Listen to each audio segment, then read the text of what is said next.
friends, welcome to Madras Samayal. இன்னைக்கு நம்ம மெட்ராஸ் சமையல்ல சூப்பரான ஒரு ஈவினிங் ஸ்நாக் உருளைக்கிழங்கு மசால் வடை எப்படி பண்றதுன்னு பார்க்கலாம். இதுல வந்து உருளைக்கிழங்கு சின்ன சின்னதா கட் பண்ணி வெளிய கோட் பண்ணி எண்ணெயில ஃப்ரை பண்ண போறோம். அது பார்க்கிறதுக்கும் அழகா இருக்கும், சாப்பிடுறதுக்கும் ரொம்ப டேஸ்டா இருக்கும்.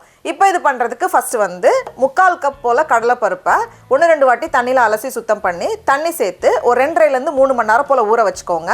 நான் வந்து 3 மணி நேரம் ஊற வச்சிருந்தேன். இப்போ அந்த கடலை பருப்பெல்லாம் நல்லா ஊறி ரெடியா இருக்கு. இந்த தண்ணியை ஃபுல்லா வடிகட்டிட்டு வெறும் கடலை பருப்பு மட்டும் ஒரு மிக்ஸி ஜார்ல மாத்திடலாம். தண்ணி எக்ஸ்ட்ரா சேர்க்க தேவையில்ல.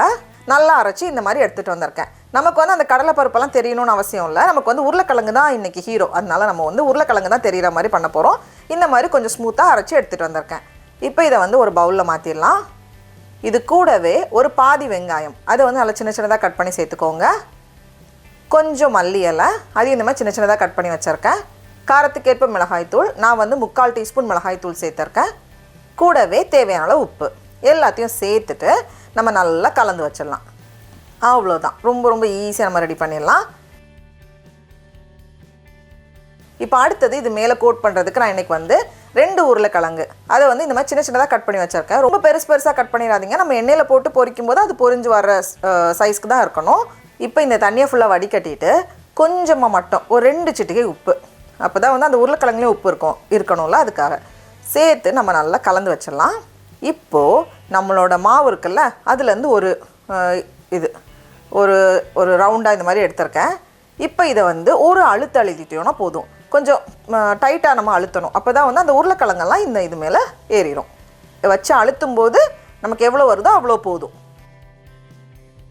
இந்த மாதிரி ஒன்று ஒன்றா கோட் பண்ணிட்டு நம்ம எண்ணெயில் போட்டு பொரிச்சு எடுத்துடலாம். எண்ணெயை வந்து மீடியம் ஹீட்டில் வச்சுக்கோங்க.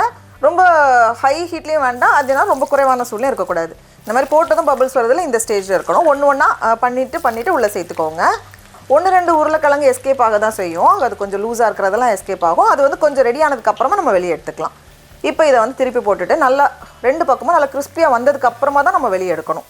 உருளைக்கிழங்கு அதேனா ரொம்ப சின்ன சின்னதாக கட் பண்ணிடாதீங்க.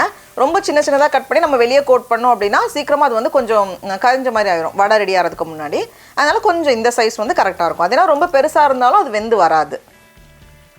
இப்போ மறுபடியும் ஒரு வாட்டி திருப்பி போட்டுட்டு பார்க்கும்போது பாருங்கள், நல்ல ஒரு கோல்டன் ப்ரௌன் கலர் வந்திருக்கு. நல்லா அதேனா நல்லா கிறிஸ்பியாக வந்திருக்கு. இந்த மாதிரி வரணும்.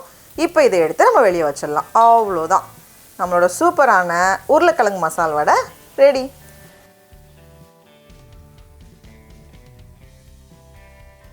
நமக்கு வந்து இந்த அளவில் 12 மீடியம் சைஸ்டு உருளைக்கிழங்கு மசால் வடை பண்ணலாம். டடா, அவ்வளோதான், நம்மளோட சூப்பரான உருளைக்கிழங்கு மசால் வடைலாம் ரெடியாக இருக்குது. இது வெளியெல்லாம் நல்லா கிறிஸ்பியாக இருக்கும். இப்போ நம்ம டேஸ்ட் பண்ணி பார்க்கலாமா? ரொம்ப ரொம்ப நல்லாயிருக்கு. இது மேலே வந்து லைட்டாக மசாலா சேர்க்கறதுனா கூட நம்ம சேர்த்துக்கலாம். நீங்களும் கண்டிப்பாக இந்த ரெசிபியை வீட்டில் செஞ்சு பாருங்கள். உங்களுக்கு இந்த வீடியோ பிடிச்சிருந்துச்சுன்னா மெட்ராஸ் சமையலுக்கு சப்ஸ்கிரைப் பண்ணுங்கள். நாவின் சுவை எறும்புகள் மலரட்டும்.